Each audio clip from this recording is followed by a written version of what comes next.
Hello, hello, hello. Even though it's daytime, it feels like it's in the middle of the night. For it is very murky, rainy. It's one of those bleak November days where I feel I should be curled up in a ball, hibernating. It's one of those days. But it's coffee time. Hello, hello. We do it all again. What are we doing? We're reading the Daily Mail website. So you don't have to. It's doing that. It's a bit grim. The lead story is horrible. It's a horrible one. This is the story of William Warrington. Here he is in 2019 when he was handed a restraining order for stalking Kate Moss, the supermodel Kate Moss. Well, yeah, since then, he's admitted to killing his parents. Yeah, he killed his father and mother. Well, they were found stabbed to death 15 miles apart in the Cotswolds. And yeah, he's admitted to doing it, though I think he's mitigating that he's not of sound mind. So he reason of diminished responsibility is being mentioned. But yeah, it's these are his parents that he murdered. And yes, again, once it all comes out, we'll find out what failings there have been. Again, it's a terrible case. And I guess we're going to have to wait for sentencing. That's the top story. Good news, everybody. Dishy Rishi is going to give us a little boost. He's going to give 8 million households support worth up to £1,100 and an increase in national living wage by 10%. That's what they reckon the autumn statement's going to be. It's called the autumn statement now, not the emergency mini budget, which is what I've been calling it. So yeah, but again, it's Thursday that's coming out, so we'll find out. This is what they're saying is going to happen. But old Dishy Rishi, he's at the G20 at the moment. And he's showing he's tough guy. You can see. Look at him. He's eyeing down Sergei Lavrov there. He's eyeing him down. He's got him fixed in his sights. He's look at him. Look at him. Mad dog Sunak. There he is. He's going in for the kill. Kill Rishi. Kill. And he did. He confronted Sergei Lavrov at the G20 summit. And he went, get out of Ukraine and end this barbaric war, he demanded. So yeah, it's good to see someone being tough with him. But you can see here look, you can see him, he's targeting him. You can see he's got him in his gaze. Look, his steely gaze is on Lavrov. He's going in for the kill. He's going to get him. But yeah, I imagine that everybody at this conference wants to tell Russia to get out of Ukraine. But Putin isn't even man enough to turn up. He sends a lackey along. It would have been much more interesting if our mate Vlad, actually gone there and faced it like a man instead of hiding away like a coward that he is. Then again, he's effectively turned Mother Russia into an international pariah. So yeah, it's good to see Rishi standing up, getting stuck in.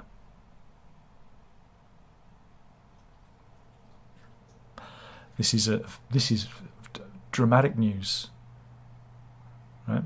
The study from the French Institute of Public Opinion, IFOP for short, is claiming that the French nation is lazy.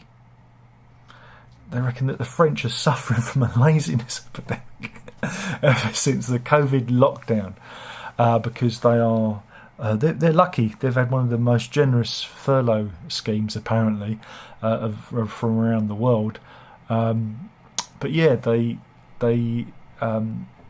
did this study, and more French people than ever are saying that they can't be bothered to work or even go out of the house. They just can't be bothered. What's the point?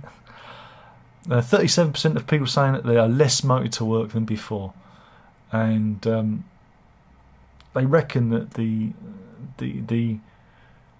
Gallic apathy epidemic is all about working from home in the COVID era, and people just kind of got a bit comfortable, just got a bit comfortable. Yeah, the policies of the furlough policies have caused exhaustion and laziness where a part of the French nation just wants to slow down. I think what it is, and again, it's happened over here, is I think COVID has caused many people to reevaluate their lives and realise that you don't have to be, motivated by money or career or doing stuff. You can just slow it down. Remember, it's not a race. Life is a marathon. And sometimes it's good to stop and smell the flowers and take in the vistas rather than sprinting to oblivion.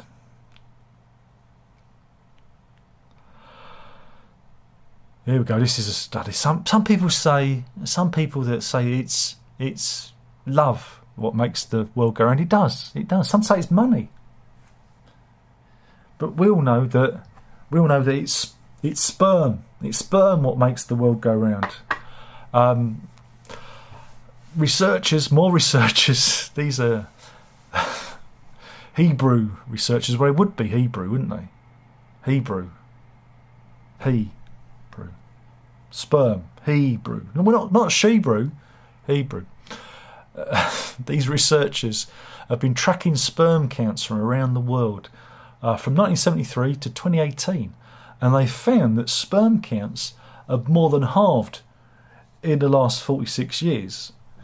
And they've got a lovely little infogram here. Look, there we go.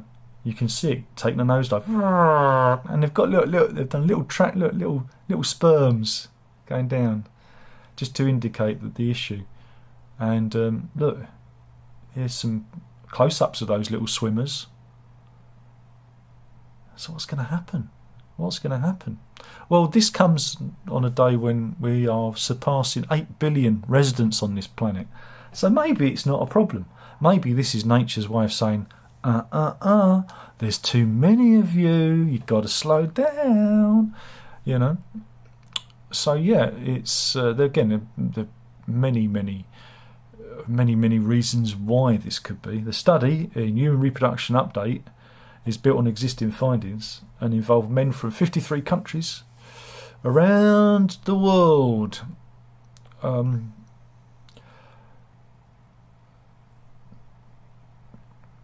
But yeah, it's been a significant drop, and they've actually got it's almost like a top the pops.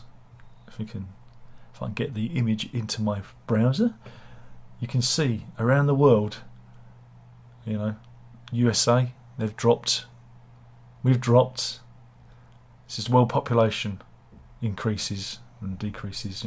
This is the world population increase, not decrease. Sorry, I've got it the wrong way around. And we can see just how many people there are. They're everywhere.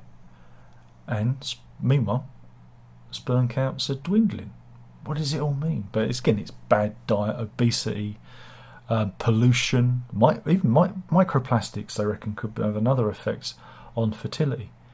But I don't think it's going to stop people having babies. No.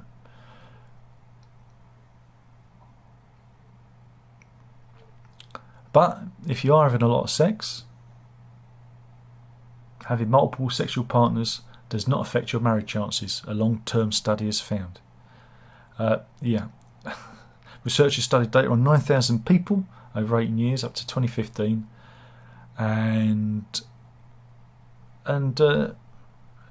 there's again, it's another infogram you can look at. Oh, it doesn't let me boost it, and it again, because it doesn't matter.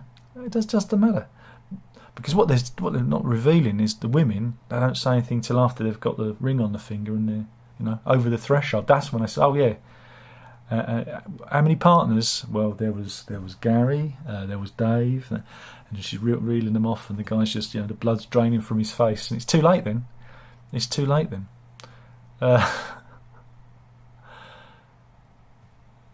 Yeah, they discovered that the recent number of sexual partners was associated with a reduction in odds of massive marriage, but this effect only lasted a year, suggesting that the link is temporary.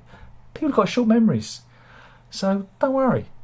Don't worry. If you've been around, you can still be as miserable as I am. Oops, Mrs. give me a bad look. I'm joking. I'm happy. Lovely sandwich. Lovely sandwich. But if you are sleeping around, watch out, especially if you're over 65, because rates of gonorrhea and chlamydia have gone through the roof, especially in that older age group. The local government agency has a lot of data today to absorb, which represents more than 350 councils in England and Wales. So the number of common STIs detected in over 65s have jumped by a fifth between 2017 and 2019. That's probably a lockdown, isn't it? But yeah, what it is these old. Do you know what it is?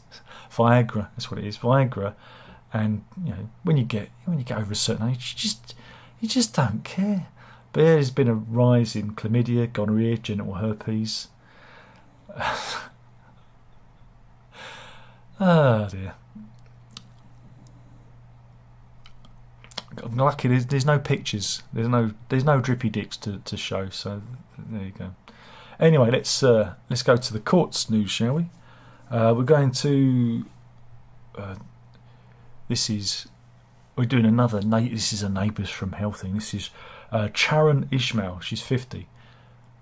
And here she is, obviously walking to court. And she took her elderly neighbour to court, Dr. Sheila Clark. Here she is.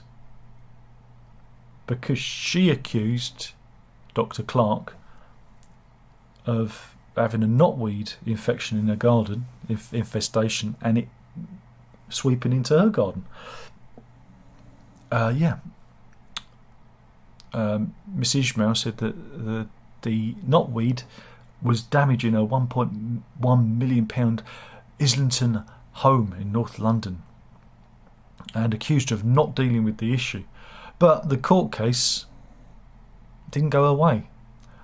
She lost, and she's now going to be facing £100,000 bill, and here's the neighbouring gardens. You can't really see the knotweed from up here though. Can anyone see it? No, I can't see it. But yeah, she lost, and now she's looking at £100,000 legal bill. What have we said about you never? The only people who win are the lawyers, isn't it? Good news, everybody. They reckon that fixed mortgage rates might be falling, and they reckon by next year they might be back to their usual rates. This is when our mortgage is up for renewal next year. So it looks like the locks might just be sliding in. But yeah, they reckon the average 2-year mortgage has peaked at 6.65. 6.65, and now it's going on a downward trend. Phew, I'm so pleased. Good news for those of us who have to renew our mortgages. What else have we got?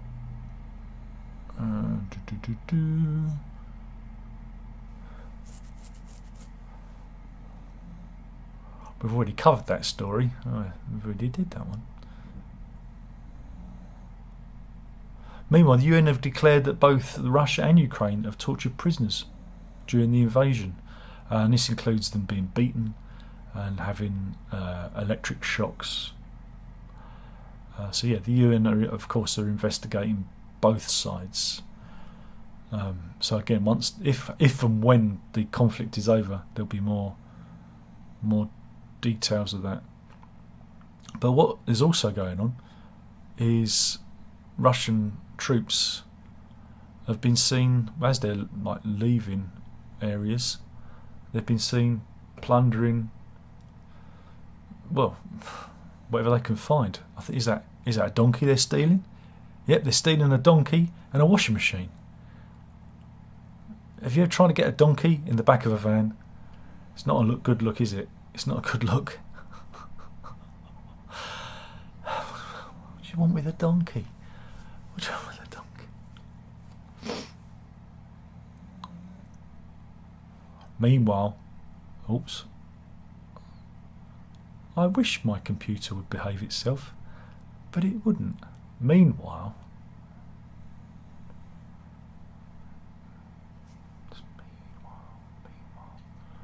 this is going to be good.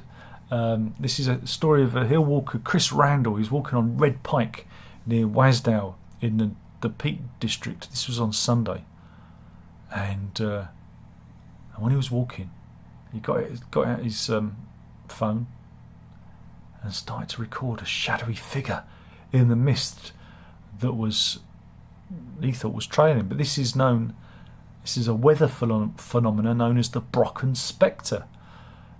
Yeah, according to the Met Office, the phenomenon appears when a person stands above the upper surface of a cloud on a mountain or on high ground with the sun behind them, and it creates an illusion of a ghostly or spiritual figure. Reminds me of Eliot's Wasteland, where he describes the figure in front of them, behind them. Again, it's an allusion to Jesus. Maybe it was Jesus. And if it was, he'd say, Jesus, what are you doing up here? That's very good. Meanwhile, I found our new place to live, Mrs. This is, I think they call this compact and bijou. Right? What do you think? Yeah. This is, you can rent this. Look at it. Compact and bijou.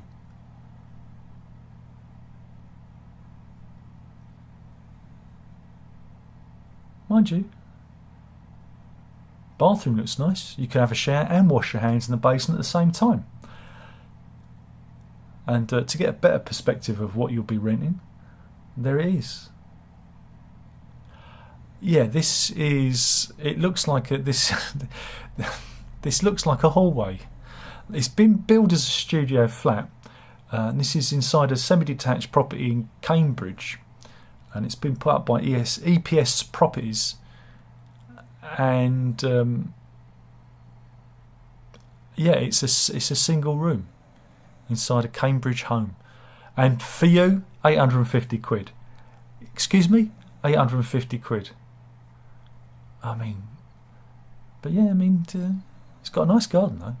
No, garden's nice. But where would I put all my guitars? So it'd be no good for me. Wait a minute, what's that at the back? I've just spotted something. Oh, look. Could this be the new studio lock? I think it could be. Maybe the guitars go in there. I could have a drum kit. Don't get down a drum kit, whatever you do. So yes. Oh, more court news. This is the story of London property developer Bashar Ayoub, who's 45. They terrorised. Here he is, right? Looking respectable, but he wasn't. Because what did he do? He terrorised well, his ex. Again, this is another dog story. But they called her a influencer. She's an influencer, but when they say they're an influencer, and you go, it's like saying I'm an influencer. Sometimes I'm under the influence, or at least it appears that I'm under. I'm not. I'm not, because I'm a convicted diabetic, aren't I? Type 2 diabetic, sugar rush. But yeah, Hannah Rasik, 33, and yeah, he posed as a dog walker in order to steal her dog. So it's another ex. You know, we had the Count who shot the dog, and this guy, yeah, yeah. He appeared at the house when she was on holiday and convinced her parents, who were house sitting, that he was the dog walker. Yeah. And, yeah. But basically he's been harassing her via text and that. He's a millionaire, by the way. He's a millionaire. Yeah. But yeah, he's been found guilty and he's going to be sentenced on December the 8th. He was granted bail on condition he doesn't contact his ex or go near her. And he wears a GPS tag. That was at Westminster Magistrates Court. This is, again, these people. I mean, he's a millionaire. He's got no problem picking up the ladies. Surely not when you've got loads of money.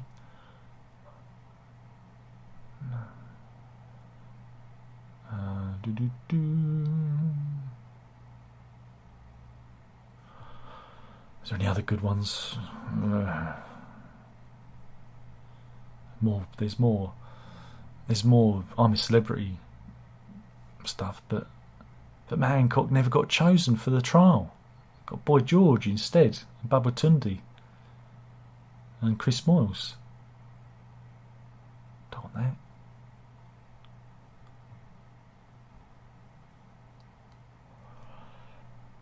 But oh boy, have I got a story for you. This is the story of the man who had the world's longest nose, Thomas Wedders from Yorkshire, and he gained fame in the 18th century for the size of his schnoz, and he still remains in the Guinness Book of World Records to this day.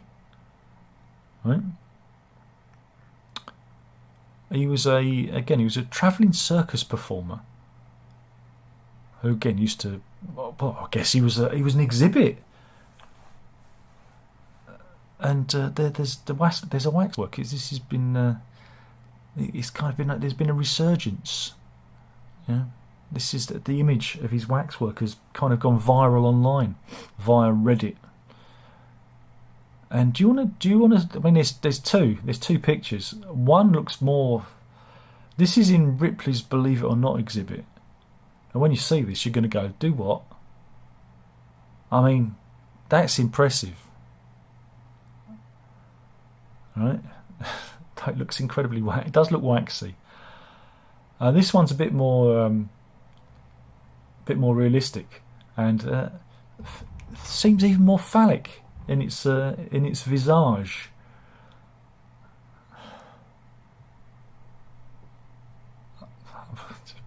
But yeah, world's biggest nose. So if anyone ever accuses you of being a nosy Parker or looking like Nosy Bonk, remember him. Go, no, that'd be Thomas Wedders. Trivial Pursuit question or pub quiz. They say, who has got the biggest nose? You now know. So I educate you here. Yeah. Meanwhile, this is the story of 9-year-old Noah Lay from Newport in South Wales. He's a cheeky monkey. He got on his mum's WhatsApp messages, right, and managed to impersonate his own mother and, you know, communicate with his dad, and convinced him to get a puppy. And here are some of the messages. Look, all of them want one. Go get the puppy. See. But it wasn't the mum. It was little Noah Lay. And here are. Well, here's Lulu, the cocker spaniel puppy. Oh, can we? I want a new one. Because Anna's like, you know, she's too chill. She treats this place like a hotel. She does. And here's the family with their dogs and. What a cheeky monkey. Yeah. I'll tell you, he's probably going to get good Christmas presents as well, because he'll just get on the WhatsApp and convince his dad to get him all the best stuff. But yeah, there's a whole list of messages that he managed to send, you know, keeping up the pretense. That should be our animal slasher. We should have ended on that one. It appeared rather at the top of the thing. But I've actually got some animal stories to finish on. How long have I done? So that's good. This was a good one. If I can get back to it, I put this in my folder. Right, we love these kind of stories. This is from our favourite publication, Urology Case Reports, is back, folks. What have you got for me today? What have you got for me? Well, I'm just going to let's look at the picture. Can you? I'm going to do a Rolf. Can you tell me what it is yet? Let me just get it up a bit, angle it a bit better, because the browser's a bit. There we go. What do you reckon? What do you reckon? Well, anyway, whatever it is, right? It was found in a 79-year-old man's bladder. What is it? What is it? I'm gonna tease you with it. But yeah, this was in Dokyu Medical University in Japan. This is in Mibu. It's 100 kilometers north of Tokyo. And the elderly man attended the medical centre complaining of dysuria. That's a painful or burning sensation when you urinate. Again, you've learnt a new term, dysuria. Try and work it into your everyday conversation. And when the medics investigated and gave him an ultrasound, they went, "What the hell is this?" They discovered it was a mysterious foreign body, right? Urologist Professor Toshiki Kijima looked at it and said, "Well, it's a rope. It's a skipping rope. Yeah, a skipping rope. Don't worry, folks. We've got pictures." It was a 230 centimetre skipping rope, and yeah, it's got some 3D scans of it as well. I mean, he must have threaded it into his. I could say. See, there is so many jokes I could make about this, but I can't. Where he's from, he's threaded it into his. Where he's from. There you go. Say that. You can work it out for yourself, and they had to remove it. They removed the rope directly through a small incision by cutting into the man's abdomen and pulling it out. It was like one of those magic shows, with the multicoloured handkerchiefs. Imagine it. There's more. I've got some more. Way! It's all out. But the man went on to make a complete recovery, but he couldn't explain. He couldn't explain why he did this. But don't do it. Yeah, they Professor Judo Jaffa, a uroandrologist, said the case was one of the most extreme he's ever seen of urethral insertion. It's got a term. He said, "In my 20 years experience, I've never seen anything like this." He says it's got to be one of the most extreme cases, and he says he's in no doubt he's very lucky to escape more serious complications such as infection, because if you introduce anything into your body that's not sterile, you can cause tissue infection and cause tissue necrosis or even sepsis. But yeah, they blame it on men looking to expand their sexual activities and enhance their sexual experiences. It's enough to put you off, enough to put you off, isn't it? Really, I think it is. But yeah, I mean,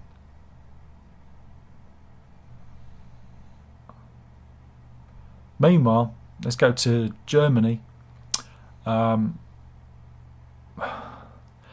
Germany have got some new uniforms. Unfortunately, I haven't got any pictures, but this was reported in the Jewish Chronicle. Yeah, the size labels in recent uniforms use the SS acronym. Yeah, it was meant to stand for small short, but of course SS, well, it goes back to the Nazis and the Second World War, to this. And yeah, the German army has apologised. The German Federal Ministry of Defence have since ordered the combat equipment removal, and did not release any pictures of these uniforms that had the SS acronym to stand for. They blamed it on a production problem. Yeah, right. But this is what this is what I was saying about young folk. You know, young folk have no sense of history, and you know, and this is why they end up getting into all sorts of bother. Anyway, we're going to end now on an animals. These are perfectly snapped animal stories. One child, when I was confronted with the teacher and said, "Where's your homework?" he said, "Well, my dog ate my homework," and actually provided pictorial evidence. So it does happen. I thought it was just a myth. Meanwhile, at a wedding in Long Island, we had a swan who looked like he wanted to be a part of it. He's outside going, "Can I come in? That looks like fun." Meanwhile, and this happens, I've seen this around here, these cats are having a meeting in the park. Look at that, on the roundabout. Now, I've seen it around here. I've seen 3 or 4 cats all gathered in, you know, just meowing at each other, going meow, meow, meow. What's that all about? What's that all about? What else have we got here? And this is a goat acting the goat. He fell in the bin. Oh, this is weak. This is very weak. Meanwhile, some people in Las Vegas returned to their car and found that they had a new passenger, and they don't know how it got in there. Yeah, they had an owl in the back of their car. It's like, how did he get in there? Oh, this is awful. And sometimes, you know,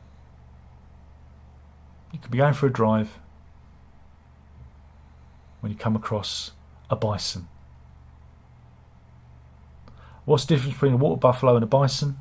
You can't wash your hands in a water buffalo.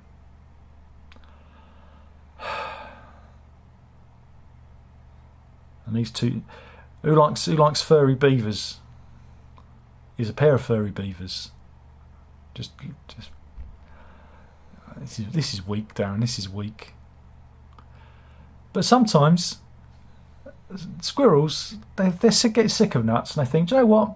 I want some pizza." This is it. And you know, have you ever heard of the walk of shame? Well, sometimes, even though you do your best to hide embarrassing moments, for this critter couldn't, because they'd fell off the roof with a splat and then stumbled off. See, they'd left their imprint in the snow. It's like something from a Tex Avery cartoon there. And that is that. I think I've done enough damage for the day. Do you think there'll be anybody in the chat room? I doubt it. Andrew's in. He says, "Hello there." Harry's in. Alrighty. And oh, I've got to get rid of you. Bye. And there goes another one. And yeah, it's all good fun, isn't it? Just block everybody. Just block everyone. Anyway, thank you for watching. That was the news. Killing the channel one video at a time. Maybe we'll do this again. Maybe we won't. Don't forget to like this video. Please like the video. Please. Otherwise, it will just be me and the missus watching it in a minute. when we have our lunch. That's the only reason why I do this.